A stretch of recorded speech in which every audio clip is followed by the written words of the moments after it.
नमस्कार, closing calls में आपका स्वागत है। आपके साथ मैं हूं मानसी दवे और मेरे साथ है अजय और डिम्पी। भारतीय बाजार लगातार 3 ट्रेडिंग सेशन से 9 सेशंस की मजबूती आंखों पछाड़ कर अब 3 सेशन से एक ब्रीदर लेते हुए अब गिरावट जो है हावी होती हुई, जहां बैंक निफ्टी सपोर्ट कर रहे थे, अब बैंक निफ्टी की तरफ से भी सपोर्ट जो है फ्रिजल आउट होता नजर आ रहा है। Good afternoon Dimpy, good afternoon Ajay. Ajay, बिकवाली का दबाव तो है, इस बिकवाली में किया क्या जाए?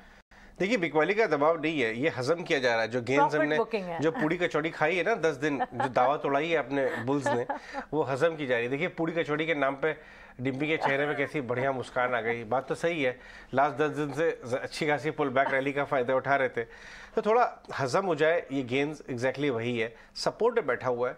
17,500-600 एक सपोर्ट का एरिया है।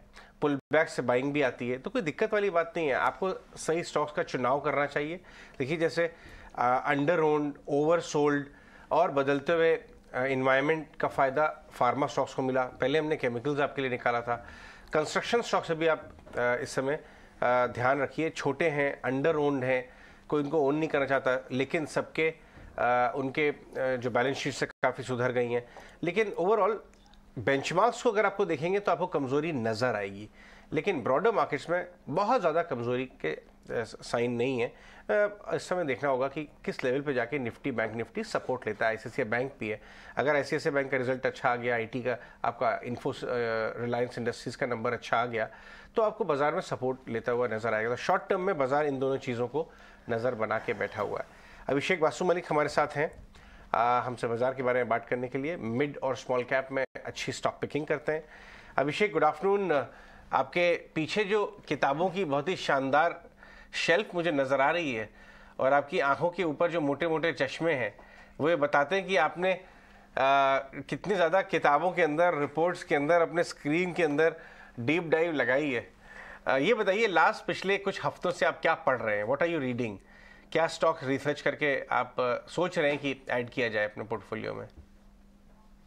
Good afternoon Ajay, thanks for having me on the show. हाँ, लास्ट 1-1.5 हफ्ते से मैं ज्यादा एक्चुअली आपने जो कहा कंस्ट्रक्शन स्टॉक्स या उसके रिलेटेड जो इंफ्रास्ट्रक्चर रिलेटेड स्टॉक्स है वही देख रहा हूँ।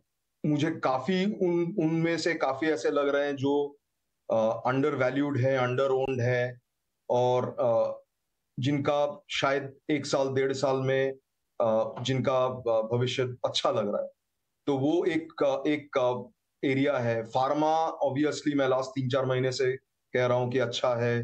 अभी धीरे धीरे फार्मा के कुछ स्टॉक्स के या बिजनेसेस के नतीजे आने जब आएंगे तो पता चलेगा कि एक्चुअली में टर्न अराउंड हो रहा है कि नहीं। स्टॉक प्राइसेस तो थोड़ा बहुत मेरे हिसाब से अभी टर्न अराउंड हो ही चुका है फार्मा में।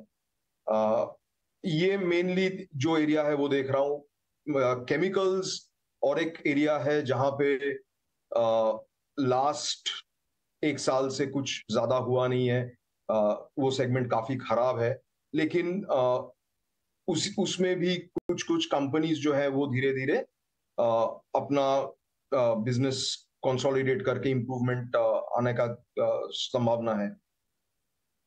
आपने फार्मा कुछ समय पहले से बाय करना शुरू कर दिया था। फार्मा स्टॉक्स को लेके आए डायरेक्टर साहब, इंडेक्स 200 डीएमए के ऊपर आ गई है और जो बहुत ज़्यादा बीटन डाउन नेम्स हैं, लुपिन, क्या वैल्यू डिस्ट्रक्शन हुआ था, घूम गया। डिवीज घूम गया।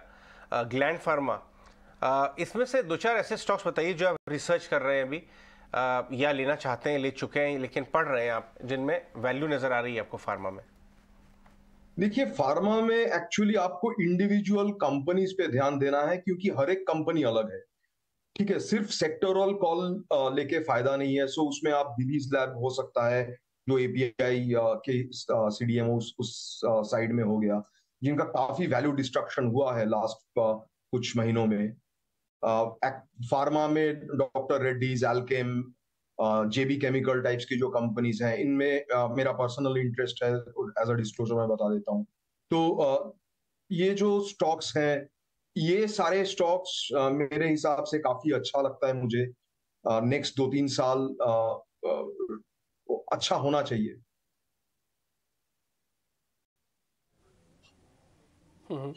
अभिषेक, 2 सेक्टर्स की चर्चा सबसे ज़्यादा मार्केट के अंदर हो रही है। एक तो फार्मास्यूटिकल्स जिसके बारे में आज चर्चा कर रहे हैं और दूसरा आईटी। इस बार आईटी के नंबर्स ने काफ़ी डिसअपॉइंटमेंट किया। ऐसा नहीं था कि पता नहीं था बाजार को कि नंबर्स खराब आएंगे, लेकिन इतने खराब आएंगे, गाइडेंस ऐसी आएगी, इसका थोड़ा अंदाज़ा नहीं लग रहा था, इसलिए इन्फोसिस को 11% गिरना पड़ गया। ये गिरने के बाद इन्वेस्टर्स के लिए वैल्यूएबल हुए हैं, या फिर कम से कम अभी इन्वेस्टर्स को भी कंपनी की ही तरह 2 से 3 क्वार्टर्स देखने चाहिए? इन्वेस्टर्स क्वार्टर नहीं देखता, इन्वेस्टर्स भाव देखता है, कंपनी गाइडेंस देखती है।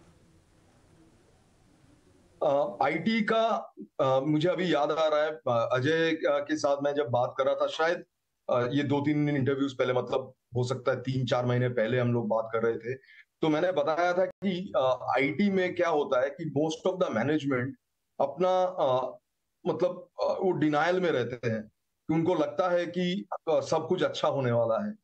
उनका विजिबिलिटी टू फ्यूचर अर्निंग्स भी बहुत ही खराब रहता है। तो आज जो हम देख रहे हैं, ये 4-5-6 महीने से पता था कि खराब होने वाले हैं, और मेरे हिसाब से आज से अगर 6 महीने बाद हम देखेंगे तो हम ये देखेंगे जो ओवरऑल सिचुएशन है उससे आज से वो बेटर होंगे, क्योंकि अभी जो हालात है यूएस में, जो कि सबसे बड़ा मार्केट है आईटी का, वहां पे स्पेंडिंग कट हो रहा है या स्पेंडिंग फ्रीज हो रहा है। ये ज्यादा दिन नहीं रहता है, क्योंकि कंपनीज को भी अपना धंधा करना होता है। तो वो धीरे धीरे जो डिजिटलाइजेशन है या जो क्लाउड माइग्रेशन है, ये सारी चीजें होते रहेंगी। तो इसमें थोड़ा पॉज हो सकता है, but it will not be a permanent stop.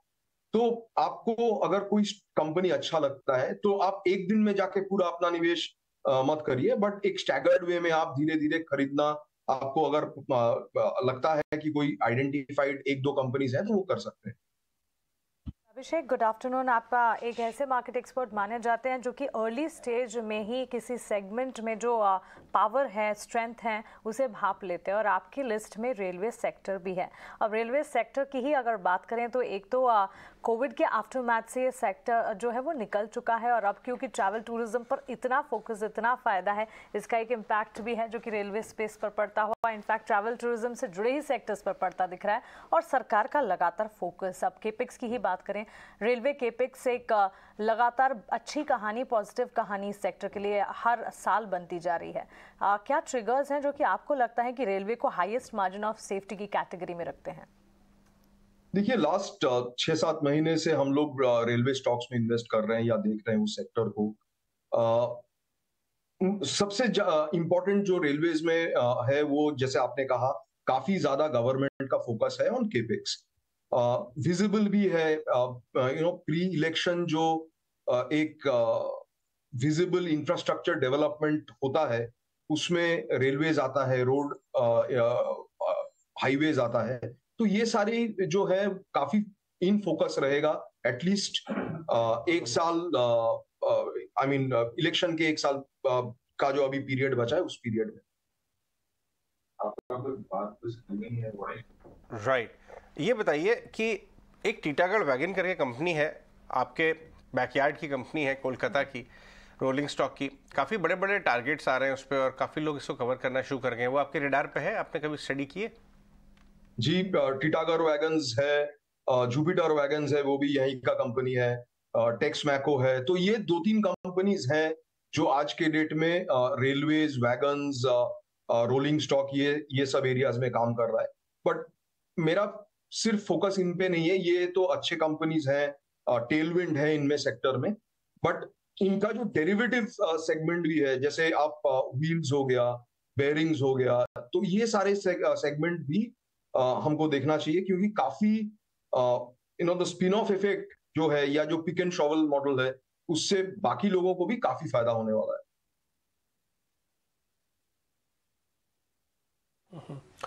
अभी एक ट्रिगर बना था परसों तरसों, जो हम इसको नोटिस भी कर रहे थे, वो था चाइना का जब जीडीपी के नंबर्स आए, उसके बाद से धीरे धीरे करके मेटल कंपनीज चली हैं। ये वन ऑफ द लिस्ट में से एक पॉइंट हो सकता है कि हाँ, चाइना के नंबर अच्छे आ रहे हैं, और मेजर पॉइंट है वेटेज के हिसाब से कि उसके नंबर अच्छे आए, तो हमने इसको टिक मार्क कर दिया, मेटल्स में मूवमेंट आ गया। आप मेरे को 3 रीजन सर और गिनवा सकते हैं, अगर आप मेटल्स पे बुलिश हैं तो, कि इस वजह से मेटल्स चलेगा? देखिए, मेटल्स पे बहुत ज्यादा मैं फोकस नहीं करता हूं, क्योंकि mostly it is a pure commodity. But हाँ, एक चीज ये है कि चाइना बहुत बड़ा कंज्यूमर है, largest one of the largest producers as well as consumers of metals in the world. तो उनका जो इकोनॉमी अगर इंप्रूव करेगा तो ऑब्वियसली डिमांड बढ़ेगा. एंड अगर आप देखें तो चाइना में वापस से रियल एस्टेट पे काफी ज्यादा फोकस कर रहा है चाइनीज गवर्नमेंट. तो अगर वो प्ले आउट होता है तो मेटल्स का डिमांड डेफिनेटली बढ़ना चाहिए ओवर द नेक्स्ट से 1 साल. ऑलराइट अभिषेक, आपका शुक्रिया हमारे साथ जुड़ने के लिए और आपका फंडामेंटल एनालिसिस और बाजार पर अपना नजरिया हमारे साथ शेयर करने के लिए. Thank you so much and have a nice day to you. Thank you. चलिए आगे बढ़ते हैं और अब टेक्निकल मार्केट का रुख करते हैं और स्ट्रैटेजी क्या बनाई जाए इस बाजार में, कौन से स्टॉक्स हैं जो कि आपके रेडार पर होने चाहिए, इस पर फोकस करते हैं. हमारे साथ राहुल और सुदीप हमारी टेक्निकल पैनल पर जुड़ गए हैं.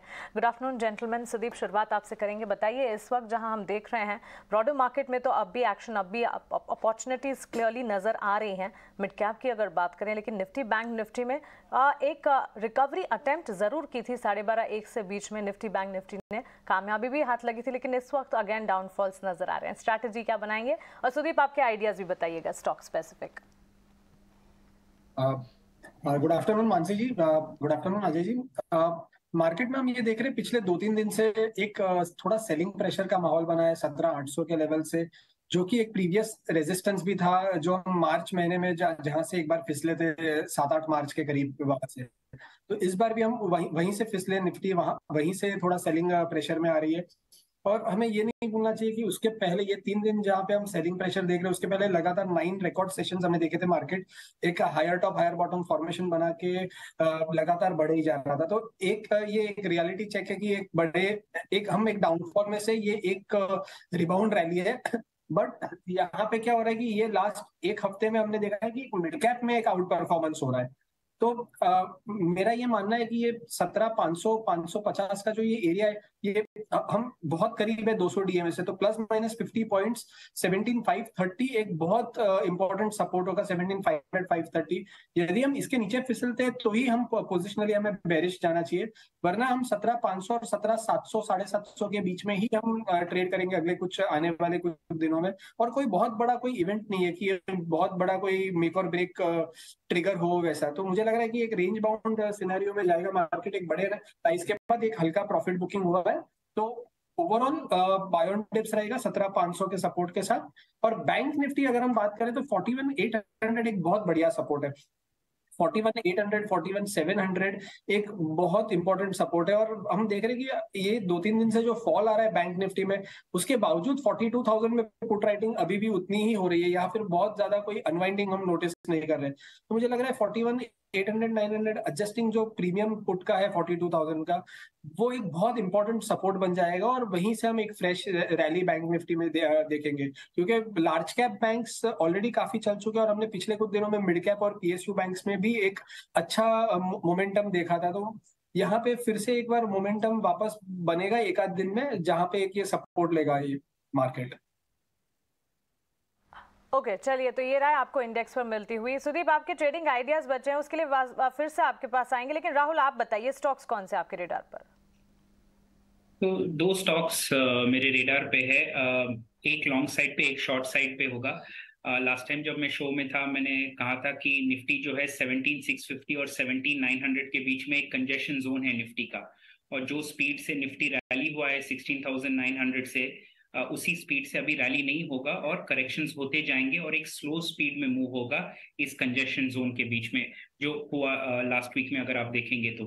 लॉन्ग का स्टॉक जो है वो L&T है. करंट मार्केट प्राइस पे बाय इनिशिएट कर सकते हैं. स्टॉप लॉस 2112 होगा और टारगेट होगा 2329. L&T इस जो 2-3 दिन का फॉल हुआ है उसमें भी थोड़ा सा रेजिलियंट रहा है. आज भी अगर आप देखेंगे द स्टॉक इज पॉजिटिव, गिर नहीं रहा है मार्केट की डाउनफॉल की वजह से. Constantly short term moving averages को रेस्पेक्ट किए जा रहा है, तो लॉन्ग इनिशिएट कर रहे हैं इस स्टॉक में. इंडसइंड बैंक में शॉर्ट इनिशिएट कर रहे हैं करंट मार्केट प्राइस पे. इंडसइंड बैंक करंटली एक सप्लाई जोन में है और ओवरबॉट भी लग रहा है मोमेंटम इंडिकेटर्स पे. नेगेटिव डाइवर्जेंस भी अभी फॉर्मेशन हो रहा है, कंप्लीटली फॉर्म नहीं हुआ है, तो इसीलिए शॉर्ट जाना पसंद करेंगे इसमें. स्टॉप लॉस इसका होगा 1180 और टारगेट्स होगा 1085 एंड 1045 रिस्पेक्टिवली. ओके सुदीप, आप भी अपने ट्रेडिंग आइडियाज बता दीजिए एक बार. मेरा पहला ट्रेडिंग आइडिया है बलरामपुर चीनी। हम ये देख रहे हैं कि बलरामपुर चीनी में पिछले कुछ दिनों से अच्छा मोमेंटम बना हुआ है। स्टॉक ने मार्च एंड में 360 से लेकर 415 422-23 तक का एक मोमेंटम, एक बहुत बढ़िया मूव दिया था। उसके बाद रिट्रेस किया स्टॉक ने 395 और पिछले 3 दिन से higher top higher bottom formation बना के स्टॉक फिर से एक बार ब्रेकआउट दे रहा है और एक वॉल्यूम के साथ बिल्डअप दिख रहा है हमें। तो मुझे लग रहा है 409 के स्टॉप लॉस के साथ 434 के टारगेट्स के लिए हम बलरामपुर चीनी में बाई कर सकते हैं। मेरी दूसरी पिक है कोरोमंडल। कोरोमंडल में हम देख रहे हैं कि एक अच्छा ब्रेकआउट आया है। स्टॉक आज बहुत, अगर हम बोले दिसंबर 2022 के बाद पहली बार स्टॉक अपने 200 डीएमए के ऊपर निकल रहा है और अपने जो मेजर स्विंग हाइज है लास्ट 3-4 महीनों के, ये स्टॉक आज स्टॉक ने उसके ऊपर ब्रेकआउट दिया 930-35 के ऊपर वॉल्यूम्स के साथ। तो मुझे लग रहा है आने वाले कुछ सत्रों में यहाँ पे भी हमें एक अच्छा मोमेंटम बनता हुआ दिखेगा। 935 के स्टॉप लॉस के साथ 980 के टारगेट के लिए कोरोमंडल बाय कर सकते हैं। ये तो हो गई stock specific calls. Coromandel days high की तरफ ट्रेड कर रहा है। हमने थोड़ी देर पहले गौतम त्रिवेदी से भी बातचीत की थी। उनके specific stock ideas HDFC bank और सिरमा एसजीएस जो रिसेंट आईपीओ आया था, आपको याद होगा। डेटा साहब तब तक आप ढूंढ लीजिए सिरमा एसजीएस और एचडीएफसी बैंक, और आइए हम सुनते और वो स्टॉक चार्ट भी दिखाते। We own बजाज फाइनेंस और हमारे यहाँ we also own स्पंदना स्फूर्ति। अगेन दोनों स्टॉक्स, दोनों कंपनियां अलग अलग क्षेत्र में है, फाइनेंस के क्षेत्र में, लेकिन अलग अलग वर्टिकल में है। लेकिन आप देखिए कि एनबीएफसी स्पेस में कंपटीशन मुझे लगता है कि हर महीने बढ़ रहा है। जो एनबीएफसीज अब तक वर्टिकल्स जिनमें प्राइवेट सेक्टर या पब्लिक सेक्टर बैंक्स प्रवेश नहीं कर रहे थे, अभी increasingly seeing that also. Home loan में देखें तो कई बैंक है, SBI in particular, SBI has become very aggressive, तो उन्होंने मार्केट शेयर गेन उनका भी शुरू हो गया है, नंबर 1। नंबर 2, आज के अखबार में आप देखें तो गोदरेज कैपिटल, जो गोदरेज ग्रुप की नई एनबीएफसी है, वो बोल रहे कि अगले साल FY24 तक उनकी लोन बुक 12,000 करोड़ तक पहुंच जाएगी। मतलब I am seeing a lot of competition बढ़ रहा है एनबीएफसी स्पेस में।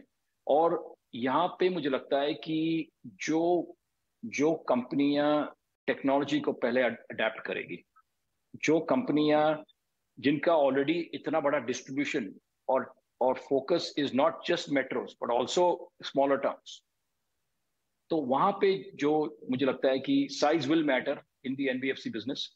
टेक्नोलॉजी डिसरप्शन बड़े पैमाने पे हो रहा है, और मुझे लगता है कि जो कंपनियां एनबीएफसी स्पेस में जो टेक्नोलॉजी अडेप्ट नहीं करेगी, वो मुझे लगता है पीछे रह जाएगी। सो ये स्पेस इज फास्ट इवॉल्विंग, और अभी भी मुझे लगता है कि इंडिया में फाइनेंस और लेंडिंग का पेनिट्रेशन अब तो शुरू ही हुआ है। टियर 2, टियर 3, टियर 4 टाउन्स में अभी भी मुझे लगता है the opportunity set is very big. आपने मुझसे पिछली बार बात की थी कि लग्जरी कार्स रिटेलर्स के बारे में एक हाल ही में लिस्ट हुई है। लग्जरी कार हमने पेनिट्रेशन अक्रॉस बात करें, लैम्बोर्गिनी, ऑडी, मर्क, बहुत तेज़ी से दिख रहा है ग्रोथ इंडिया में। अब हमने देखा है चाइना भी रिबाउंड कर रहा है, तो टाटा मोटर्स लग्जरी एक प्ले है, car play. Luxury car category India की अगर है तो 2 ही प्ले हुए, फिर लैंडमार्क और टाटा मोटर्स। आपका क्या व्यू है इस कैटेगरी के ऊपर? आपने सही फरमाया कि मुझे लगता है कि आप पिछले 10 सालों में देखे दी एवरेज सेलिंग प्राइस, जो गाड़ी का एवरेज सेलिंग प्राइस होता है, वो हर साल बढ़ रहा है। और इंक्रीजिंगली आप देखें कि जो मैस मार्केट सेगमेंट है वहां पे थोड़ा स्लो डाउन आ चुका है, लेकिन जो प्रीमियम और लग्जरी सेगमेंट है, मैं लैम्बोर्गिनी में इज अगेन सुपर लग्जरी हो गया, वो तो करीबन 4-5 करोड़ की गाड़ियां होती है, तो उसमें जो उसका एड्रेसेबल मार्केट तो बहुत इंडिया में आज की तारीख में कम है, लेकिन जो तो गौतम त्रिवेदी इसी के बारे में आपको जानकारी देते हुए इन्होंने एचडीएफसी बैंक के बारे में भी बात रखी, और अब आपको गाड़ियों के बारे में भी वो जानकारी दे रहे थे। तो गौतम त्रिवेदी से हमने एक्सक्लूसिवली बातचीत की थी। खैर हम आगे बढ़ते हैं। मार्केट अभी भी एक रेंज के अंदर है, सुबह से ही ये रेंज चल रही है, 17,600 जाने नहीं दे रहा और उसके पास 42,000 का भी अहम सपोर्ट है बैंक निफ्टी का। जब तक जाएंगे नहीं तब तक घबराएंगे नहीं, तब तो कुछ ऐसे ही मार्केट के अंदर आपको स्टॉक स्पेसिफिक रणनीति अपनी चुननी चाहिए। एक दो शेयर और हैं जिस पे मूव देखा जा सकता है, क्या ये आगे और चलेंगे। शुगर और राइस दोनों कॉमोडिटी बेस्ड स्टॉक्स हैं। एक एक करके पता करता हूँ। राहुल पहले आपसे ये KRBL चेक करके बताना, आपको ऐसा लग रहा है कि सिर्फ एक बार का नहीं है, अभी तो 10-12 दिन और चलेगा ये KRBL? ये चावल से जुड़ी हुई कंपनी है। फिर एक शुगर से जुड़ी हुई कंपनी पता करूंगा। तो KRBL अगर आप आज का मूवमेंट देखेंगे, सारे शॉर्ट टर्म मूविंग एवरेजेस के ऊपर ब्रेकआउट हुआ है और एक इनवर्स हेड एंड शोल्डर से ऊपर भी ब्रेकआउट हुआ है। तो ये ब्रेकआउट अगर आज के दिन में ऐसे क्लोज होता है, क्योंकि अभी 30 मिनट बचा है तो लग तो रहा है कि ऐसे क्लोज होगा, is a very positive sign for the stock. अगर क्लोजिंग या कल का मूव आप 384 के ऊपर देख रहे हैं तो इसमें लॉन्ग बनाया जा सकता है। आई रिपीट, 384 के ऊपर अगर आपको क्लोजिंग या कल ऊपर जाते देखते हैं तो इस पे लॉन्ग बनाया जा सकता है। अगर जो लोग बने हुए हैं स्टॉक में कैन कंटिन्यू डेफिनेटली होल्डिंग, अगर थोड़ा दिन साइडवेज भी रहता है स्टॉक। प्रकाश की लिंक भी है, कहना है कि आप इसमें बने रहें। ठीक है, तो KRBL के अंदर आप एक बने ही रह सकते हैं पोजीशंस आपकी। खैर 3 बजे हमारे साथ आप शरद भी जुड़ जाएंगे जो आपको खबर गरम वाले सेगमेंट में से 2 अहम खबरें आपको बताने वाले हैं। एक शुगर की कंपनी और है मेरे पास लिस्ट में जिसमें ब्रेकआउट हो रहा है, वो जरा आप देख के बताइए सुदीप। उसका नाम है उगार शुगर, UGAR। बलरामपुर थोड़ा चल भी चुका है, आपकी लिस्ट में भी था, आप नोटिस भी करवा रहे थे। एक मैं और कंपनी आपके सामने रख रहा हूँ, UGAR, उगार शुगर। थोड़ा वॉल्यूम देख के करना होगा इसमें काम। एक बार जरा इसको भी चेक कर लो, इन्वेस्टर्स के लिए ठीक है क्या ये? डिम्पी जी, इसमें इन्वेस्टर्स के लिए भी ठीक है और स्टॉक का एक ट्रेंड बहुत अच्छा है। अगर हम दूसरे शुगर स्टॉक्स में देखते हैं तो सिक्लिकल बहुत वॉलेटाइल होता है, बट अगर हमने ये स्टॉक अगर हम देख रहे हैं तो स्टॉक ऑलमोस्ट 2021 दिसंबर के बाद स्टॉक ने फिर कभी भी अपना 200 DMA नहीं ब्रीच किया है। एक बार जून 2022 में रिटेस्ट किया था 60 रुपए से, लेकिन वहां से ये एक तरफा 115 तक चला था और फिर हम पिछले 4 महीने से हमने देखा स्टॉक 85 और 100 के बीच में एक कंसोलिडेट कर रहा है। आज वॉल्यूम बेस्ड ब्रेकआउट हुआ है, ये सिमेट्रिकल ट्रायंगल ब्रेकआउट है जो ऊपरी स्तरों पे, और ये बहुत अच्छा पैटर्न है जो कंटिन्यूएशन पैटर्न हम जिसे बोलते हैं टेक्निकल्स में। तो मुझे लग रहा है यहाँ पे एक अच्छा मोमेंटम है, सारे मूविंग एवरेजेस के ऊपर है, short term, long term, medium term सारे एवरेजेस के ऊपर है और पैटर्न बहुत अच्छा बना है। तो मुझे लग रहा है यहाँ पे बाय किया जा सकता है और 104 रुपए का stop loss for extreme short term traders और 117 रुपए का टारगेट। और अगर कोई मीडियम टर्म ट्रेडर या इन्वेस्टर है तो उनके लिए स्टॉप लॉस होगा 98 और टारगेट होगा 125 130 के ऊपर। कि शेयरों की मिठास तो बढ़ रही है और इस पर अब भी खरीदारी के टारगेट्स एग्जिस्टिंग पोजीशंस को इंटैक्ट रखने की राय। लेकिन आज फार्मास्यूटिकल इंडेक्स में मैनकाइंड फार्मा फोकस में रहा। ये आपको बता दें देश की 5वीं सबसे बड़ी फार्मा प्लेयर है और मैनकाइंड फार्मा कंपनी और उसके कारोबार की जर्नी भी काफ़ी इंटरेस्टिंग और काफ़ी डिफरेंट है। दिग्गज फार्मा कंपनी मैनकाइंड फार्मा का IPO अगले हफ्ते खुलने वाला है। IPO से पहले हमारे सहयोगी अजय ने मैनकाइंड फार्मा के मैनेजमेंट से एक्सक्लूसिव बातचीत की है। आइए वो बातचीत आपको सुनाएं। अगर आप मैनकाइंड की स्ट्रेंथ्स देखें, एज ए होल देखें, तो हमारी जर्नी जो है वो स्टार्ट हुई थी 95 के अंदर और 27 साल के अंदर हम लोग यहाँ पर पहुँचे हैं। तो इसको अगर आप बोलते हैं 4-5 साल में तो थोड़ा सा बहुत जस्टिफाइड नहीं होगा। जो कंपनी 27 साल पहले स्टार्ट होती है और आज 80% पेनिट्रेशन है मार्केट के अंदर, डॉक्टर्स के अंदर। हमारी 25 मैन्युफैक्चरिंग प्लांट्स हैं जिसमें 75% प्रोडक्ट्स मैनकाइंड की इन हाउस मैन्युफैक्चरिंग होती है। उसका रीज़न क्या है कि हम चाहते हैं कि जो हाईएस्ट क्वालिटी है वो हमारे कंज्यूमर को मिले at most affordable prices. R&D के अंदर हम लोगों ने 8-9 साल की बहुत मेहनत करने के बाद एक मॉलिक्यूल को क्रैक किया जिसका नाम है dydrogesterone, and we became the second company Hindustan के अंदर, दूसरी कंपनी हम बन गए कि हम उस प्रोडक्ट को जो बहुत मुश्किल था बना पाए। अगर हम बात करते हैं कि volume wise, sales wise we are 4th largest company और पिछले 4-5 साल की अगर आप बात करें तो हमारा फोकस बहुत ज़्यादा रहा है, वो रहा है हमारे क्रॉनिक सेगमेंट के ऊपर, और उसी पे काम चल रहा है। लेकिन अगर मैं क्रॉनिक सेगमेंट के बारे में बात करता हूँ तो पिछले 17 साल के अंदर हमारा फ्रॉम नोवेयर हम पहुँच गए हैं 34% कंट्रीब्यूशन क्रॉनिक सेगमेंट के ऊपर। चाहे वो R&D है, चाहे वो मार्केटिंग है, हमारी 15,000 प्लस फील्ड फोर्स मार्केट में काम करते हैं। ख़ास बात मैंने की क्या है कि बिकॉज़ हम लोग फील्ड से आए हैं, हर चीज़ को फील्ड के नज़रिए से देखते हैं और ये कोशिश करते हैं कि क्या डिसरप्शन करें, क्या ब्रांड बिल्डिंग करें। फ़िलॉसफी हमेशा रही है कि लॉन्ग टर्म सोचें, शॉर्ट टर्म कोई काम ना करें। एक शानदार कंपनी छोटे शहर से शुरू हुई और आज देश की अमंग टॉप 5 कंपनीज बनने जा रही है। इस आईपीओ पर भी हम नज़र रखेंगे, लेकिन कुछ और स्टॉक्स देखिए। बजाज इलेक्ट्रिकल्स, राहुल ज़रा बजाज इलेक्ट्रिकल के भाव को देखिए।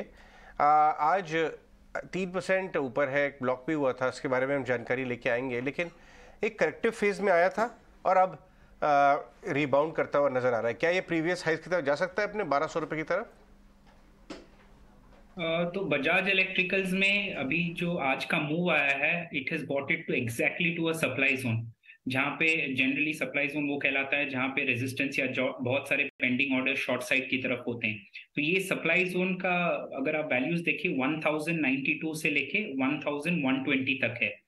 तो जब तक ये बैंड नहीं क्रॉस करता है तब तक हम लॉन्ग इनिशिएट नहीं कर सकते हैं।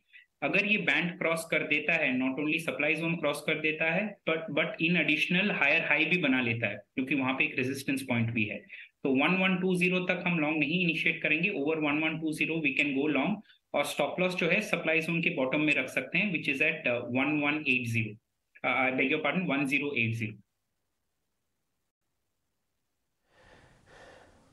ओके, ठीक है। ये अलग अलग स्टॉक्स पे आपको रिकमेंडेशन भी मिल रही है। अब हम खबर गर्म वाले सेगमेंट को भी लेके आएंगे 3 बजे, लेकिन ठीक उससे पहले एचसीएल टेक के नंबर्स आने हैं। टीसीएस और इन्फोसिस ने काफ़ी निराश किया। अब छोटी मिड कैप कंपनीज की शुरुआत हो रही है नंबर्स की। एचसीएल टेक हालांकि इतनी छोटी भी नहीं, बट फिर भी टीसीएस और इन्फोसिस के मुकाबले थोड़ी छोटी है। तो इसलिए ज़रा पता कर लेते हैं उनमें क्या प्रॉब्लम है या उनके क्या यूएसपीज़ हैं। अनीशा मेरी सहयोगी आपको बताने कि नंबर्स कैसे आ रहे हैं, फिर सुदीप हमको ये बताएंगे कि इसके अंदर ट्रेड लेना भी है कि नहीं लेना। पहले अनीशा से समझते हैं नंबर्स कैसे आ रहे हैं। अनीशा बताएं आप प्लीज़। वेल, एचसीएल के नतीजों के लिए ऑलरेडी स्ट्रीट बहुत वीक नंबर्स एक्सपेक्ट कर रहा था, क्योंकि उन्होंने जो गाइडेंस दिया है फुल ईयर FY23 का, उसके हिसाब से क्वार्टर 4 में डिक्लाइन हो सकता है ऑलमोस्ट 1.4% का, या फिर नंबर फ्लैट रहेगा on a quarter on quarter basis. तो इसके चलते डॉलर रेवेन्यू के लिए हम लोग एक्सपेक्ट कर रहे हैं कि थोड़ा डिक्लाइन आ सकता है और नंबर आएगा 3,220 मिलियन डॉलर के आसपास। रुपी रेवेन्यू 26,530 करोड़ के आसपास रहेगा, बट जो मार्जिन है वो डिक्लाइन होगा 140 बेसिस पॉइंट से, बिकॉज सीजनैलिटी का इम्पैक्ट आएगा। पीएनपी सेगमेंट बहुत स्ट्रॉन्ग रहता है Q3 में, वो Q4 में स्लो डाउन होता है, उसकी वजह से मार्जिन डिक्लाइन होगा एंड प्रॉफिटेबिलिटी भी 5% से कम होगा। न्यू डील विंस भी ईयर ऑन ईयर बेसिस पे 5 से 10% कम हो सकता है। बट गोइंग फॉरवर्ड सबसे इंपॉर्टेंट रहेगा FY24 का गाइडेंस के बारे में नंबर जानना मैनेजमेंट से, प्लस उनका commentary regarding ramp downs, cancellations और ब्रॉड बेस्ड स्लो डाउन, इन सब पे स्ट्रीट की नज़र रहेगी। ठीक है, तो नंबर्स के बारे में आपने भी सुन लिया होगा सुदीप। नंबर्स जैसे आएंगे, जैसे अनीशा बता रही हैं, कुछ कुछ वैसे ही दिख सकते हैं, लेकिन आप चार्ट्स पे क्या रीड कर रहे हैं? इन्फोसिस टीसीएस ने तो बता दिया था कि नंबर्स कैसे भी आएंगे और टूटेंगे ही। एचसीएल टेक क्या बता रहा है? डिम्पी जी, अगर हम ये देखें ये जो लास्ट 3-4 दिन से आईटी में जो फॉल आ रहा है, तो एचसीएल टेक भी एक बार के लिए 4-5 दिन पहले 1110 तक का ऑलरेडी चला गया था नीचे से, और आज जो लास्ट 2 दिन में जो ये सेलिंग प्रेशर आ रहा है, तो स्टॉक बहुत करीब आ गए अपने 200 डीएमए के करीब 1030 के आसपास। और पिछले 3 दिन का जो ट्रेडिंग एक्शन है, मुझे लग रहा है कि रिजल्ट के पहले नेगेटिव मोमेंटम के साथ स्टॉक जा रहा है। तो अगर कोई सरप्राइज हुआ या मतलब अगर जितना बुरा रिजल्ट एक्सपेक्ट कर रहे हैं, अगर उतना ना आया तो एक शॉर्ट कवरिंग मूव आ सकता है। पर मुझे लग रहा है अगर हम ट्रेंड फॉलोइंग मेथड से अगर हम देखें, तो मुझे लग रहा है ये आने वाले कुछ दिनों में शायद से ये 1000 के करीब भी आ जाए, 200 डीएमए को भी ब्रीच कर दे, जो हिसाब से चार्ट का सेटअप पे, तो अपने सिर्फ एक 200 DMA के ऊपर अभी फिलहाल प्लेस्ड है, बाकी सारी short to medium term moving averages के स्टॉक नीचे है। और वीकली चार्ट के सेटअप पे अगर हम देखें तो lower top lower bottom formation भी हो रहा है, तो सेलिंग प्रेशर रहेगा राइजेस पे। और मेरी सलाह है इसमें बॉटम फिशिंग ना करें, रिजल्ट एक्सपेक्टेशन को लेके सेल ऑन राइज का कैंडिडेट मुझे ये नजर आ रहा है। कल से पहले कॉशियस आउटलुक है और इसीलिए इसे से वॉच लिस्ट में रखें, इस पर कोई ट्रेड्स इस वक्त नहीं करने चाहिए, राय इस वक्त। लेकिन चलिए 3 बज गए हैं, खबर गर्म है सेगमेंट का वक्त है और हर रोज की तरह शरद हमारे साथ जुड़ गए हैं सारी की सारी खबरें लेकर। शरद बताइए।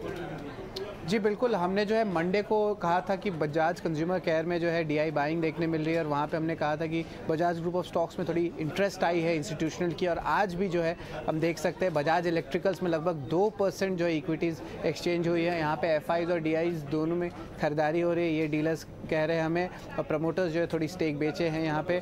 इसके अलावा जो है देखा जाए तो प्रमोटर्स का लगभग 63% स्टेक है, और अगर FIs DIs की बात करें तो इनका 11 से लेकर 12% स्टेक ईच है।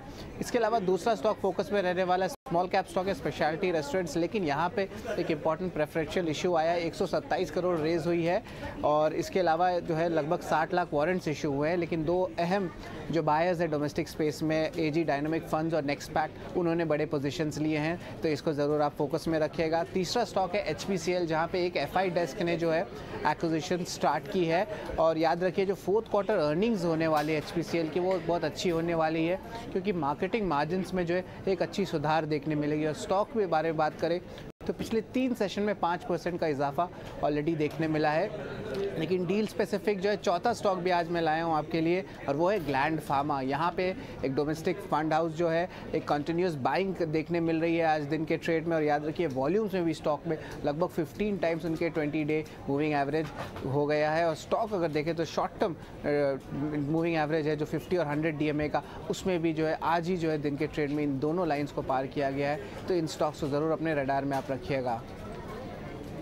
आपका शुक्रिया। ये सारे के सारे शेयर्स, और अजय आज तो एक बोनस शेयर भी 3 के बदले 4 शेयर्स हमें शरद बता रहे हैं। ग्लैंड फार्मा पर भी वॉल्यूम्स जो है यहाँ पर क्लियरली बढ़त, और फार्मा स्टॉक्स पर तो फोकस है ही, 14% तक की बढ़त इस वक्त ग्लैंड फार्मा के काउंटर में नजर आ रही है।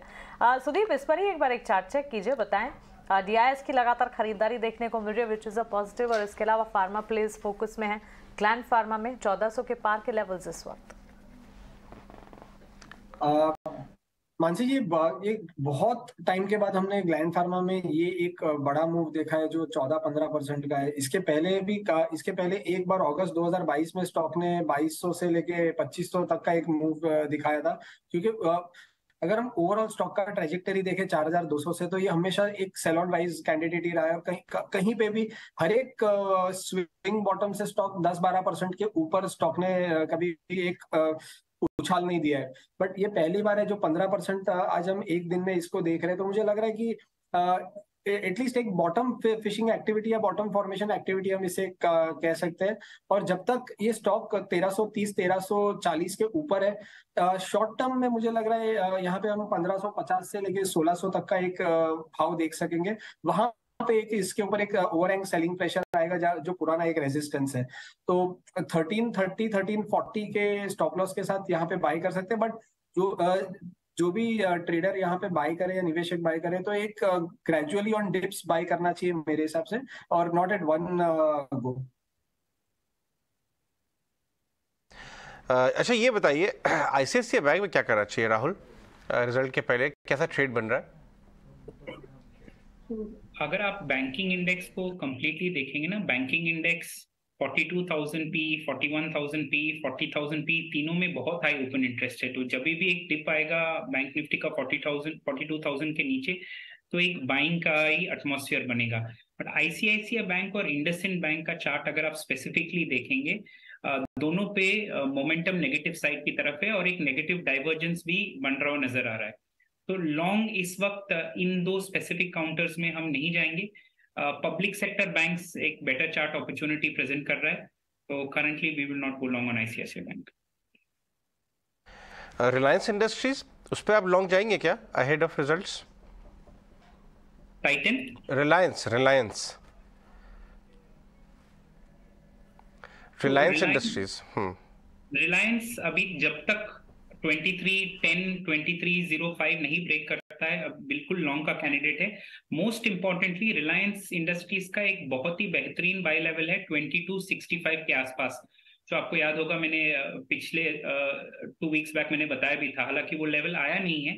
तो अगर रिजल्ट्स खराब भी आता है या अच्छा भी आता है और स्टॉक प्राइस गिरता हुआ नजर आता है और 2265 लेवल पे आता है, जो अभी ज्यादा दूर नहीं है, शायद 2.5 या 3% ही दूर है, तो इनिशिएट करना चाहिए लॉन्ग 2265 पे।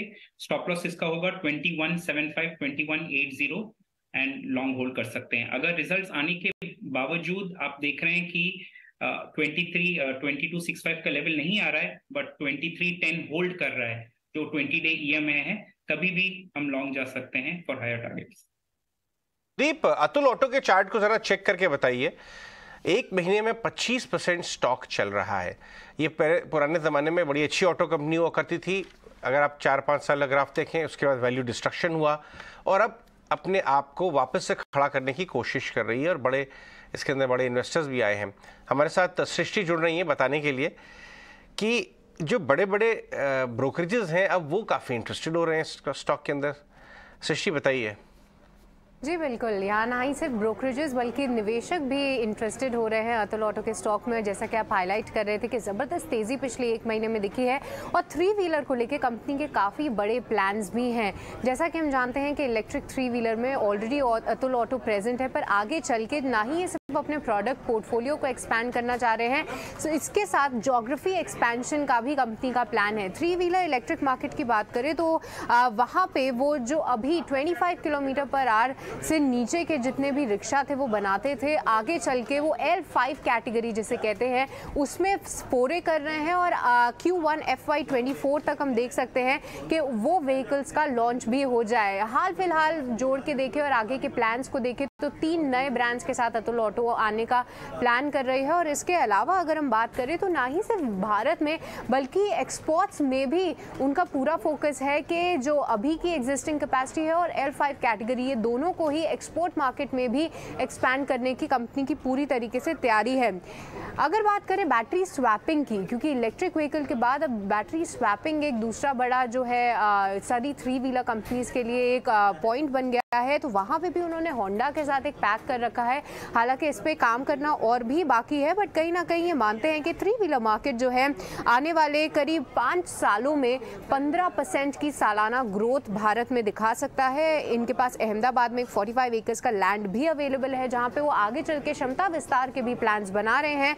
और साथ ही साथ वो जो मार्जिन्स की अगर बात करें, जहाँ पे आइस व्हीकल्स करीब 20 से 25% मार्जिन्स देते हैं, आगे चल के जो 3 व्हीलर के जो ऑटोज वो लेकर आ रहे हैं वो भी 20 से 25% के मार्जिन्स देने का दमखम रखता है। तो ये मैनेजमेंट की कमेंट्री आई है, पर जैसा कि हम जानते हैं एस इन्वेस्टर विजय केडिया ने भी यहाँ पे अपना इन्वेस्टमेंट बढ़ाया है और वो मानते हैं कि आगे चल के अतुल ऑटो इंडिया का टेस्ला साबित हो सकता है और जबरदस्त तेजी ये स्टॉक दिखाता हुआ और आगे के एक्सपेंशन प्लान्स भी काफी रोबस्ट सामने आए हैं। Great line coming in, Atul auto आगे टेस्ला भारत का साबित हो सकता है। सृष्टि, शुक्रिया ये सारी रिसर्च हमारे साथ शेयर करने के लिए। अतुल ऑटो में हम देख भी रहे हैं अच्छी मजबूती और पिछले 1 साल के अगर चार्ट्स भी आप देखेंगे अच्छा एक्शन देखने को मिला। अब तो एलीट ब्रांड के तहत इलेक्ट्रिक 3 व्हीकल सेगमेंट में भी एंट्री की तैयारी में Atul auto. Sudeep, quickly Atul auto पर आप अपनी राय दीजिए। मानसी जी, अगर हम अतुल ऑटो को देखें, हमको स्टॉक एक बहुत अच्छे ट्रेजेक्टरी में है। जुलाई अगस्त 2022 से 160 से लेकर स्टॉक ऑलमोस्ट अभी 400 तक आया, बट इन बिटवीन इसकी जर्नी काफी ये ट्रेंडिंग रही है कि अगर आप एक अपमूव आता है उसके बाद स्टॉक रिट्रेस करता है और फिर एक नया स्विंग हाई बनाता है, फिर रिट्रेस करता है। तो ये this is a classic example of a good stock in a bull run. तो मुझे लग रहा है कि ये स्टॉक अपने ही एक मोमेंटम में है और पिछली बार जब स्टॉक ने अपना 100 DMA रिटेस्ट किया था 320 पे, वहां से अब ये एक बहुत बड़ा मूव आ रहा है और स्टॉक ने ये जो लास्ट 3-4 दिन का अगर हम मूव देखें तो स्टॉक फरवरी 2023 जो वहां पे हमने देखा 390-95 पे एक स्विंग आई है स्टॉक। अब पिछले 7 दिन में जितनी भी वॉलेटिलिटी हुई है बट वो स्टॉक नहीं तोड़ रहा है। तो मुझे लग रहा है पोजिशनली 380-390 अब एक बहुत इंपॉर्टेंट सपोर्ट बन रहा है। ट्रेडर्स के लिए ठीक है, बट मुझे लग रहा है ये स्टॉक इन्वेस्टर्स के लिए भी बहुत अच्छा है कि 380 के स्टॉप लॉस के साथ 480-500 के टारगेट्स भी मुझे लग रहा है ये स्टॉक में आ सकते हैं और स्टॉक मोमेंटम में है और अगर मिड कैप अगले कुछ दिनों में हम देख रहे हैं कि अगर मिड कैप साइडवेज भी गए, निफ्टी साइडवेज गया और मिड कैप में मोमेंटम आया, तो ये stock could be the first candidate के बहुत अच्छा अपमूव कंटिन्यूएशन हमें यहाँ पे देखने मिले।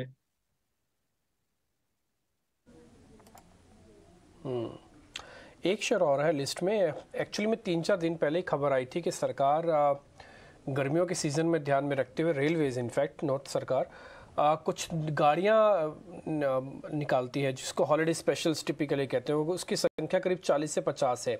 अगर फेरों के हिसाब से यानी कि आने जाने के हिसाब से देखें तो कोई 1000 का नंबर भी बन जाता है उस गाड़ियों का फेरे के हिसाब से।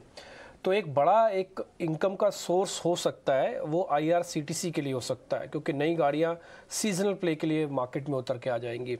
तो IRCTC प्राइस का भी ब्रेकआउट करने की तैयारी कर रहा है। एक बार ज़रा कंफर्म करवा लेते हैं राहुल से। राहुल जी, एक बार ज़रा IRCTC आप चेक कर लो। किसी के पास है उसको रखना चाहिए, किसी के पास ऊपर का लेवल है उसको एवरेज करना चाहिए। बिल्कुल सही कहा कि प्राइस ब्रेकआउट करने की तैयारी कर रहा है। जो ब्रेकआउट होने का लेवल है वो 625 है, जो अभी जस्ट 2% या 2.5% दूर है करंट मार्केट प्राइस से। अगर 625 के ऊपर ब्रेकआउट हो जाता है तो मल्टीपल टाइम फ्रेम्स, आप डेली पे देखेंगे, वीकली पे देखेंगे, दोनों चार्ट्स पे ब्रेकआउट नजर आएगा आपको। सो 625 के ऊपर तो definitely we can go long. और जो इंटरमीडिएट एक हाई बनाया है 655 पे, जो शॉर्ट टर्म ट्रेडर्स वहां पे फर्स्ट एग्जिट ले सकते हैं। जो लोग ऑलरेडी बने हुए हैं, मैं यही सलाह दूंगा कि अभी तो एग्जिट नहीं करना चाहिए, क्योंकि अभी इसका अप ट्रेंड फिर से शुरू हुआ है। एक स्टॉप लॉस रख सकते हैं। स्टॉप लॉस 588 के नीचे अगर क्लोज होता है एग्जिट कर सकते हैं उनका पोजीशंस, बट जब तक 588 होल्ड कर रहा है current positions they should continue to hold on to. ठीक है, 3:15 बजने को है। अगर इंडेक्स के हिसाब से अगर आप देख रहे हैं तो आज मार्केट थोड़ा कंफ्यूज करके जा रहा है, क्योंकि उस जगह पर आके क्लोजिंग कर रहा है जिस जगह पर आके रेजिस्टेंसेस और सपोर्ट बिल्कुल टाई हो गए हैं, जैसे कि 17,600 या एक ऐसा लेवल है कि इसके ऊपर आप शॉर्ट कवरिंग है, इसके नीचे फिर से गिरावट है।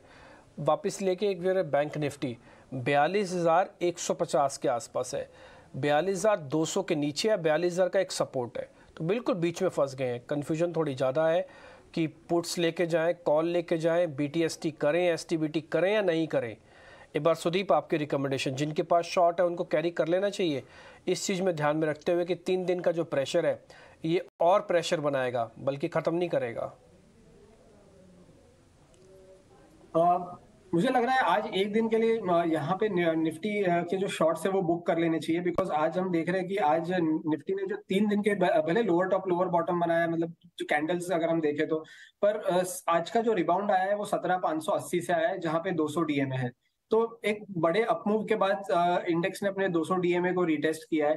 तो मुझे लग रहा है कि एक बार अगर किसी ने ऑलरेडी ऊपरी स्तरों से शॉर्ट किया है तो उसे एक बार बुक कर लेना चाहिए। और कल जब निफ्टी 17,670 जो कि आज का हाई है, आज के हाई के ऊपर अगर एक बार निफ्टी सस्टेन करती है तो वहां से एक फ्रेश बाइंग आ सकता है विद 17,580 स्टॉप लॉस जो 200 DMA है, और फिर से ये रैली का कंटिन्यूएशन हो सकता है।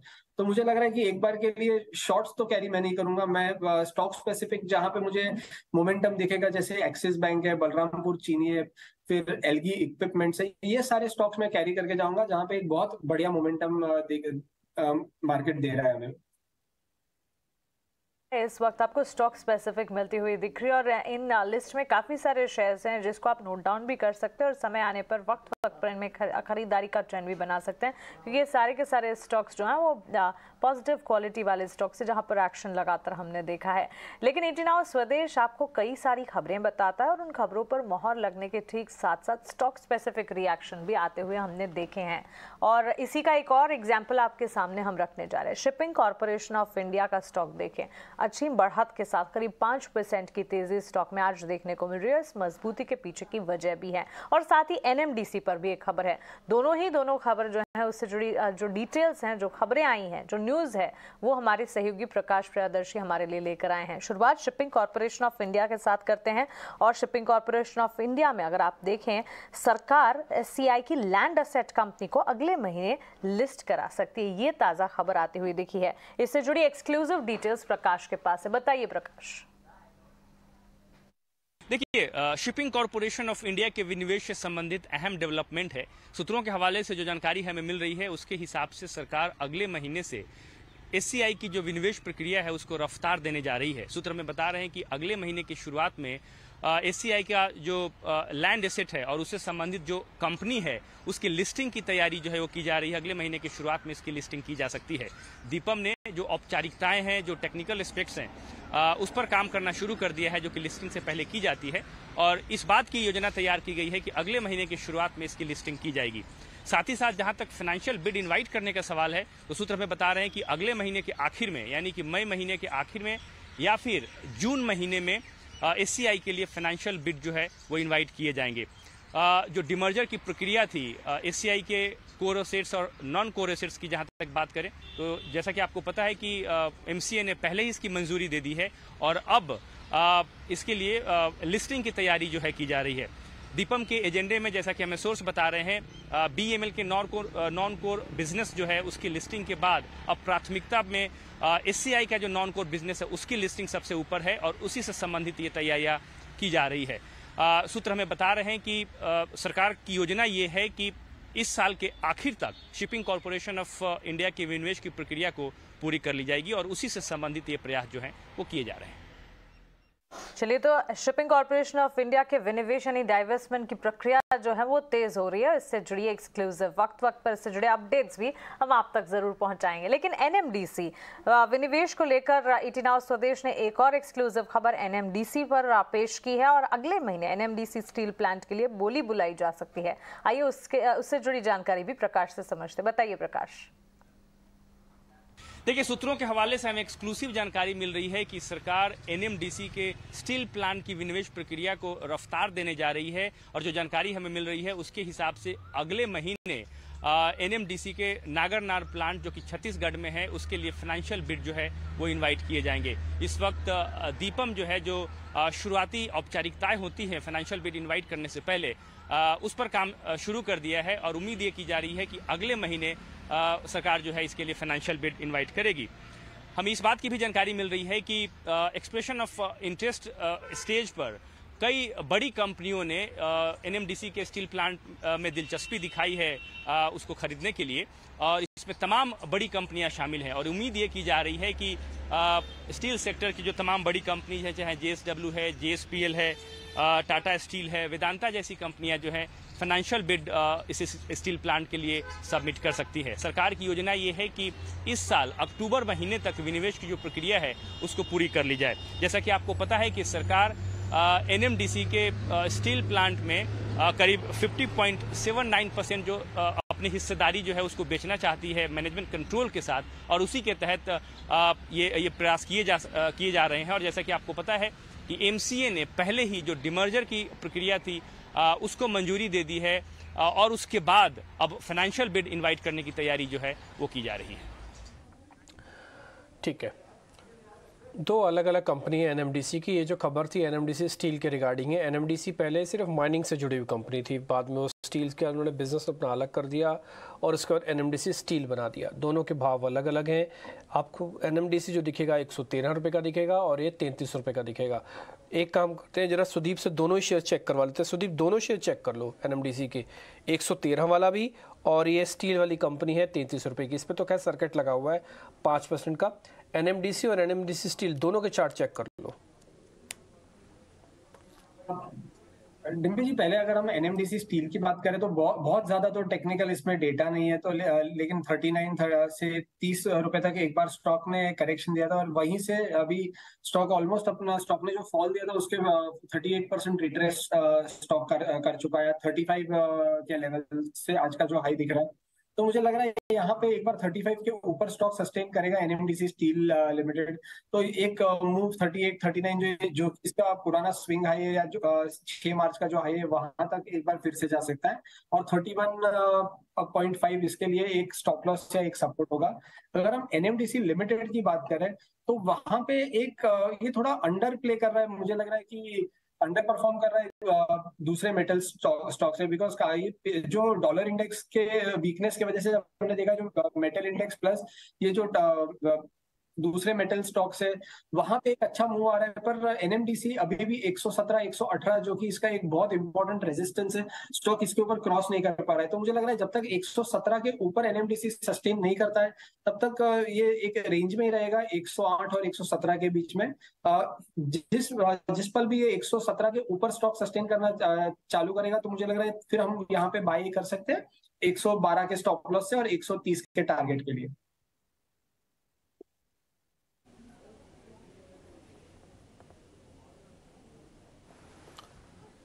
ओके ठीक है, तो एनएमडीसी पे और एनएमडीसी स्टील पे दोनों पे आपको रिकमेंडेशन मिल चुकी है। मार्केट अभी भी एक रेंज के अंदर ही है। जैसे मैंने आपको शुरुआत में कहा कि आज भी मार्केट साइडवेज ही रहेगा, ऐसा ही कुछ मार्केट होता हुआ दिख रहा। ये साइडवेज टू नेगेटिव है। 40 पॉइंट का नुकसान सिर्फ निफ्टी पर दिख रहा है और बैंक निफ्टी पर नुकसान 42,000 के इंडेक्स में मात्र 90 पॉइंट का है। तो ये जो लास्ट में जो हो रहा है ना, ये थोड़ा सेंस ऑफ अ कन्फ्यूजन का है। इससे पहले जो फॉल आया वो तो क्लियर था कि मार्केट के अंदर टूटा नहीं या नहीं है। खैर अलग अलग स्टॉक्स पे एक बार और काम करते हैं। बीटीएसटी का कोई सौदा है तो एक बार जरा पता कर लेते हैं राहुल से। राहुल जी, कोई एसटी बीटीएसटी के लिए हिंद पेट्रो एक अच्छा कैंडिडेट हो सकता है। अभी भी करंटली स्टॉक आप देखेंगे तो डेज हाई पे चल रहा है और एक ब्रेकआउट हुआ है एक कन्वेंशनल टेक्निकल एनालिसिस पैटर्न से। तो आई थिंक 237.5 या 238 के आसपास चल रहा है, तो इसको हम बीटीएसटी कर सकते हैं। टारगेट 242 243 के रेंज में कल देख सकते हैं। और शॉर्ट टर्म में भी हिंद पेट्रो अच्छा लग रहा है चार्ट्स पे। चलिए, ट्रेंड्स इस वक्त रियल एस्टेट प्ले में प्रेस्टीज एस्टेट के आते हुए दिखे हैं। सुदीप, वैसे तो रियल एस्टेट सेक्टर अच्छा परफॉर्मेंस दिखा ही रहा है। कल भी हमने देखा 3 महीने की ऊंचाई पर सेक्टर था, वो भी तब जब बाजार में वॉलेटिलिटी थी। और ताज़ा अपडेट की अगर माने प्रेस्टीज एस्टेट के लिए, कंपनी की बिक्री जो है उसमें बढ़त की खबर यहाँ पर आती हुई देखने को मिली और करीब 19% की बढ़ोतरी सालाना आधार पर इस वक्त देखने को मिली है। प्रेस्टीज एस्टेट के चार्ट को स्क्रीन पर लेकर आएंगे। करीब 3% तक की तेजी दिख रही है। क्या राय होगी? और इनफैक्ट सुदीप, रियल एस्टेट में प्रेस्टीज एस्टेट के साथ साथ अगर कोई स्टॉक जो इस वक्त आपको एंट्री पॉइंट के लिहाज से अच्छा लगता है वो भी बताइए। रियल एस्टेट अगर हम देखें तो कंप्लीटली एक गोदरेज प्रॉपर्टीज, ओबेरॉय रियल्टी, है दोनों ने बहुत अच्छा परफॉर्म किया और मुझे लग रहा है आने वाले कुछ सत्रों में भी ये अच्छा परफॉर्म करेंगे। यहाँ से भी एक अच्छा मोमेंटम बना हुआ है इन स्टॉक में, और जहाँ पे मोमेंटम बना हुआ है हमें मुझे लगता है उसी को चेस करके वहीं पे पैसा बनाना चाहिए। पर अगर हम प्रेस्टीज की अगर स्पेसिफिक बात करें तो ये पूरा जो रियल एस्टेट में मूव आया उसके चलते प्रेस्टीज में भी एक अच्छा मूव 10-11 अप्रैल के आसपास आया था और स्टॉक ने उसी के साथ अपने 200 डीएमए के ऊपर ब्रेकआउट दिया था। फिर से आज और कल जो प्रीवियस सत्र था वहां पे भी स्टॉक ने एक बार 200 डीएमए को रीटेस्ट किया और रीटेस्ट के बाद फिर से स्टॉक चल पड़ा है। तो मुझे लग रहा है यहाँ पे ये जो 200 डीएमए का जो 442 का जो लेवल है वो बहुत इंपॉर्टेंट रोल प्ले करेगा। और जब तक स्टॉक 440 के ऊपर है, एक और मूव 475 480 तक का मुझे लग रहा है कि ये स्टॉक में हम आते हुए देख पाएंगे।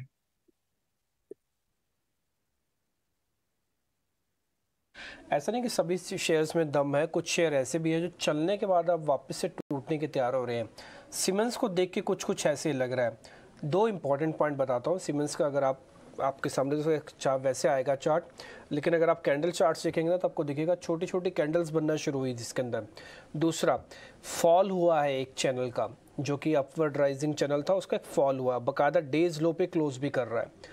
तो ये एक एसटीबीटी का कैंडिडेट भी हो सकता है। एक बार राहुल से चेक करवाते हैं। राहुल जी, सीमेंस एक बार जरा चेक कर लीजिए। लगता है ऐसा है कि शायद ये कहीं भी 3000 के भी नीचे चला जाएगा। बिल्कुल सही कहा आपने कि एक अपवर्ड ट्रेंडिंग चैनल से ब्रेकआउट हुआ है और वो breakout has bought it below it's 20 and 13 day EMA exponential moving average के नीचे आज क्लोज हो रहा है। तो एसटीबीटी का कैंडिडेट बनता है। हालांकि ज्यादा देर ये शॉर्ट को पकड़ना नहीं चाहिए क्योंकि एक बहुत ही पास में सपोर्ट जोन है और वीकली चार्ट में 3150 और 3130 के आसपास एक डिमांड जोन भी है। तो अगर शॉर्ट भी कर रहे हैं तो एक छोटा टारगेट देख के निकल जाना चाहिए और लॉन्ग अपॉर्चुनिटी का वेट करना चाहिए। लंबे नजरिए का शॉर्ट मत रखिए इसमें। है सुदीप, फार्मा प्ले के जो डिस्कस करना चाहूंगी। इनफैक्ट यहाँ पर पिरामल फार्मा अगर आप देखेंगे आज के सत्र में हमने देखा अच्छा खासा एक्शन स्टॉक में नजर आया था। जाइडस लाइफ के लिए तो लगातार खबरें आ ही रही है और अभी अभी ताजा खबर थोड़ी देर पहले एक्सचेंजेस पर आई है कि कंपनी के एक टैबलेट को यूएस एफडीए से फाइनल अप्रूवल भी मिला है। पिरामल फार्मा का स्टॉक भी फोकस में और इसमें लेबोरेटरी का एक स्टॉक डिविज लेबोरेटरी, इसमें भी अच्छा खासा एक्शन इन दिनों हम देख रहे हैं। मजबूती के साथ लगातार ये स्टॉक ट्रेड करता हुआ लगातार दूसरा ट्रेडिंग सेशन है 5 दिनों में। इनफैक्ट 2 दिनों में ही ये तेजी जो ऑलमोस्ट 10% की दिख चुकी है। तीनों स्टॉक्स में अच्छा मूवमेंट दिख चुका है। एंट्री पॉइंट तो नहीं देखेंगे, लेकिन एग्जिस्टिंग प्लेयर्स को क्या करना चाहिए, आपकी राय क्या होगी यहाँ? मानसी जी, अगर हम पहले पिरामल फार्मा की बात करें तो पिरामल फार्मा एक बहुत मतलब वाइडली डिस्कस्ड स्टॉक हुआ करता था पिछले 4-5 महीनों में और एक कंसेंसस बाय था। तो जहां पे इतना कंसेंसस बाय होता है कि स्टॉक डबल ट्रिपल हो जाएगा कुछ महीनों में, तो स्टॉक ने रियल में मतलब एक कंप्लीट वैल्यू इरोजन दिया है। तो मुझे लग रहा है यहाँ पे आज पहला दिन है एक रिबाउंड का, पर मैं इसमें हाथ नहीं डालना चाहूंगा, मैं नहीं लेना चाहूंगा इसको, क्योंकि मुझे लग रहा है कि ये सारे स्टॉक्स थोड़ा 2-5% का एक अपमूव करते हैं और वहां से फिर से एक बार कहां से ये सेलिंग प्रेशर आ जाता है और फिर से एक डाउन ट्रेंड में चले जाते हैं। तो अगर किसी को फ्रेश इन्वेस्ट या ट्रेड भी करना है तो मुझे लग रहा है डिवीज लैब एक कंपैरेटिवली बेटर कंपनी है। कम से कम हमने प्रीवियस काफी इसके ट्रेंड्स देखे हुए हैं कि एक बड़े फॉल के बाद भी स्टॉक फिर से अपनी पुरानी ऊंचाइयों तक भी जा सकता है। डीवीएस लैब में काफी बार ऐसा हुआ है। तो मुझे लग रहा है यहाँ पे ये स्टॉक में हमें बॉटम फिशिंग करना चाहिए। अगर हमें फार्मा इंडेक्स में हम बुलिश है तो बॉटम फिशिंग भी करके या फिर डिप्स पे थोड़ा बाय करके 32-30 का एक ट्रेलिंग स्टॉप लॉस होगा और मुझे लग रहा है कि अगला रेजिस्टेंस 35-30 और 35-50 तक आ सकता है। 3 मिनट रह गए मार्केट के बंद होने में। वैसे तो लास्ट के 2-2.5 मिनट के अंदर कोई सौदा लेना ही नहीं चाहिए, लेकिन फिर भी एक इन्वेस्टमेंट का एक ट्रेड मेरे को मिला है। सिर्फ हम डिस्कस कर रहे हैं, भले आप कल भी ले लीजिएगा, कहीं शेयर भागा नहीं जा रहा। वो इसका नाम है श्रीराम फाइनेंस। एक बार ज़रा आप देखेंगे राहुल, श्रीराम फाइनेंस, इसके अंदर ट्रायंगुलर ब्रेकआउट हुआ है और ये शेयर काफ़ी अच्छा चल सकता है। ये मैं ट्रेडर्स की बात ही नहीं बोल रहा, मैं सिर्फ इन्वेस्टर्स की बात बोल रहा हूँ और ये शेयर जब चला तो काफ़ी अच्छा चलेगा। एक बार आप ज़रा बता दीजिए इसके बारे में। फिलहाल अगर आप लार्जर टाइम फ्रेम्स देखेंगे ना, मंथली और वीकली, तो लास्ट 1 साल से आप देखेंगे तो एक ही रेंज में ट्रेड कर रहा है, that is 1440 on the upside और नीचे के साइड में 1160 के आसपास। और ये रेंज में जब कैल्कुलेटर चैनल के ऊपर आता है, इस रेंज के नीचे का सेलिंग आ जाता है और नीचे की तरफ जाता है, ऊपर का बाइंग होता है। तो इन्वेस्टमेंट पर्सपेक्टिव पर से अभी तक तो बाई नहीं कह सकते, एटलीस्ट टेक्निकली। इन्वेस्टमेंट पर से अगर आप टेक्निकली देखना चाहते हैं तो एक चीज आप कर सकते हैं, अराउंड 1278 आप बाई कर सकते हैं। अगर करंट मंथली कैंडल जैसे अभी बन रहा है वैसे क्लोज हुआ तो जब रिटेस्ट करता है 1278 पे एक एंट्री ले सकते हैं। और अगर करंट मंथली कैंडल ऐसे क्लोज हुआ है और आपका next 2 daily candle positive monthly के ऊपर बनाता है, तभी भी आप एक लॉन्ग पोजीशन ले सकते हैं from purely a momentum angle for may be 2-3 months, but otherwise तब तक हम इन्वेस्ट नहीं करेंगे इसमें। चलिए, एक और दिन वीकनेस या कह सकते हैं प्रॉफिट बुकिंग का और लगातार तीसरे सेशन बाजार में हमने देखा काफी वॉलेटिलिटी और इंडेक्सेस में ब्रॉडर मार्केट्स की परफॉर्मेंस के सामने निफ्टी बैंक निफ्टी में बिकवाली का दबाव नजर आया। 3 दिन में बाजार में गिरावट जो है वो हावी होती हुई जरूर नजर आई है और निफ्टी के करीब 33 शेयरों में इस वक्त भी आप देखेंगे बिकवाली का दबाव जो है क्लियरली देखने को मिल रहा है। बैंक निफ्टी की तरफ से जहां हम सपोर्ट कल तक देख रहे थे, सपोर्ट्स वहां भी आज फ्रिजल आउट होते हुए देखने को मिले। हालांकि बाजार में स्टॉक स्पेसिफिक मूव्स ढेर सारे और इस वक्त अगर बाजार की क्लोजिंग पर बढ़ते हुए टेक्निकल एक्सपर्ट्स की जो राय है उसका एक लेखा जोखा या ब्रीफ समझने की कोशिश करें तो यही है कि स्टॉक स्पेसिफिक मूव पर खास ध्यान देना है और साथ ही मार्केट में इंडेक्स को एक बार वॉच लिस्ट में ही डाला जाए। इस वक्त इंडिया विक्स की स्थिति अगर देखेंगे करीब 1.5% ऊपर ही है, तो वॉलेटिलिटी जो है यहां से भी बढ़ती हुई देखने को मिल रही है। आपके स्क्रीन पर एडवांस डिक्लाइन रेशियोज देख रहे हैं जिसमें आज डिक्लाइंस का पलड़ा भारी है, तो क्लियरली बाजार का अंडरटोन जो है वो बेरिश इस वक्त नजर आ रहा है। आईटी सेक्टर में हम देख रहे हैं चाहे छोटी मझौली कंपनियां या बड़ी दिग्गज प्लेयर्स और टीसीएस इन्फोसिस के नतीजों के ठीक बाद सेंटिमेंट्स और मूड जो है वो खराब हुए हैं। वो मूड खराब अब भी दिख रहे हैं। अब इन तमाम कंपनियों में बिकवाली का दबाव, आईटी के साथ आज पीएसयू बैंक स्पेस में भी गिरावट ही हाथ लगी है। तो बिकवाली के दबाव के बीच स्टॉक स्पेसिफिक मूव्स या कौन से स्टॉक्स हैं जो कि एक्शन दिखा रहे हैं? फार्मा और डिफेंसिव्स पर आज खास ध्यान रहा। फार्मा प्लेज में अच्छा खासा एक्शन है। एक और सेक्टर जो की क्लियरली रिकवरी से अब अपटिक की तरफ बढ़ता हुआ मजबूती दिखाता हुआ। निफ्टी फार्मा इंडेक्स में हरियाली हम देख रहे हैं, अच्छी मजबूती के बीच कामकाज, और इसमें लेबोरेटरी और डायग्नोस्टिक को भी जोड़ लिया जाए। आज पिरामल फार्मा, डिविज लैब, सन फार्मा, ये सारे के सारे स्टॉक्स में अच्छा खासा एक्शन हमने देखा। और टुवर्ड्स क्लोजिंग भी हम देख रहे हैं सारे के सारे स्टॉक्स जो हैं अच्छी मजबूती के बीच ही कामकाज दिखा रहे हैं। KRBL राइस स्टॉक्स की अगर बात करें, KRBL के चार्ट स्क्रीन पर लेकर आए, करीब 8% की तेजी, मजबूत उछाल यहाँ पर। दिग्गज निवेशक अनिल गोयल की हिस्सेदारी बढ़ाने की जो खबर आई, इसके ठीक बाद स्टॉक में मूवमेंट सिर्फ KRBL ही नहीं, इसके अलावा भी इनके प्योर्स यानी कि राइस स्टॉक्स में अच्छा खासा एक्शन देखने को मिला। इसके अलावा अगर देखेंगे मैस्टेक, ICICI सिक्योरिटीज और टाटा कम्युनिकेशन जैसे स्टॉक्स, इन पर खास नजर रखनी चाहिए क्योंकि रिजल्ट स्पेसिफिक एक्शन कल के सत्र में इन स्टॉक्स में देखने को मिल सकता है। साथ ही NMDC, JSW, JSPL, Tata steel जैसे स्टॉक्स, मेटल पैक पर भी खास तौर से नजर होनी चाहिए क्योंकि डाइवेस्टमेंट को लेकर ये कुछ स्पेसेस हैं जिस पर सरकार लगातार अपना फोकस कर रही है। ET Now स्वदेश की 2 एक्सक्लूसिव खबर और उस खबर का असर। शिपिंग कॉर्पोरेशन ऑफ इंडिया में विनिवेश की रफ्तार बढ़ती हुई देखने को मिली है। ET Now स्वदेश ने एक खबर आपके सामने रखी और स्टॉक में देखिए करीब 6% तक की तेजी, और साथ ही NMDC पर भी ET Now स्वदेश की खबर के ठीक बाद हमने अच्छा खासा एक्शन देखा। बाजार में कॉन्ट्रीब्यूटर सबसे ज्यादा मजबूती कहां से दिख रही है? HDFC ट्विंस देखिए हरे निशान के साथ क्लोज करते हुए। रिलायंस, एक्सिस बैंक और भारतीय एयरटेल की तरफ से भी अच्छा खासा एक्शन। और बिकवाली का दबाव आप देखेंगे, IT पैक्स, इन्फोसिस, TCS सबसे आगे गिरावट झेलते हुए, इसके ठीक पीछे SCL टेक्नोलॉजीज, SBI और साथ ही ICICI बैंक, ये सारे के सारे स्टॉक्स हैं जो कि आज बिकवाली का दबाव दिखा रहे हैं। सेक्टर स्पेसिफिक बाजार की चाल को अगर समझेंगे, कुछ पॉकेट्स में हम देख रहे हैं खरीदारी, उसमें कंजम्पशन प्ले, ऑटोमोबाइल सेक्टर और रियल एस्टेट शामिल है, लेकिन एनर्जी जैसे सेक्टर्स हैं जो कि बिकवाली का दबाव झेल रहे हैं, और कुछ तमाम स्पेसेस हैं जिनमें हम गिरावट देख रहे हैं। तो क्लियरली बाजार का अंडरटोन आज स्ट्रेट थर्ड ट्रेडिंग सेशन में बिकवाली की तरफ ज्यादा झुका हुआ रहा। फाइनल क्लोजिंग आपके टीवी स्क्रीन पर 17,600 के लेवल्स पर हम देख रहे हैं, करीब 50 अंकों की बिकवाली निफ्टी में। सेंसेक्स 59,567 के लेवल्स पर 150 अंकों की गिरावट देखते हो। बैंक निफ्टी में 111 अंकों की गिरावट के साथ 42,154 के लेवल्स पर कामकाज देखने को मिल रहा है। चलिए, एक म्यूटेड स्टार्ट और क्लोजिंग भी हमने गिरावट भरी देखी। उम्मीद यही करते हैं कि कल जब बाजार खुलेंगे तो स्टॉक स्पेसिफिक मूव्स के साथ इंडेक्स स्पेसिफिक बाजार में भी मोमेंटम क्लियर देखने को मिले। लेकिन चलिए आगे बढ़ते हैं, और जहां हम क्लोजिंग की तरफ बढ़ रहे हैं, सुदीप आपका भी शुक्रिया, हमारे दूसरे एक्सपर्ट का भी शुक्रिया हमारे साथ जुड़ने के लिए और बाजार पर अपनी राय हमारे बीच रखने के लिए। राहुल आपका भी शुक्रिया। और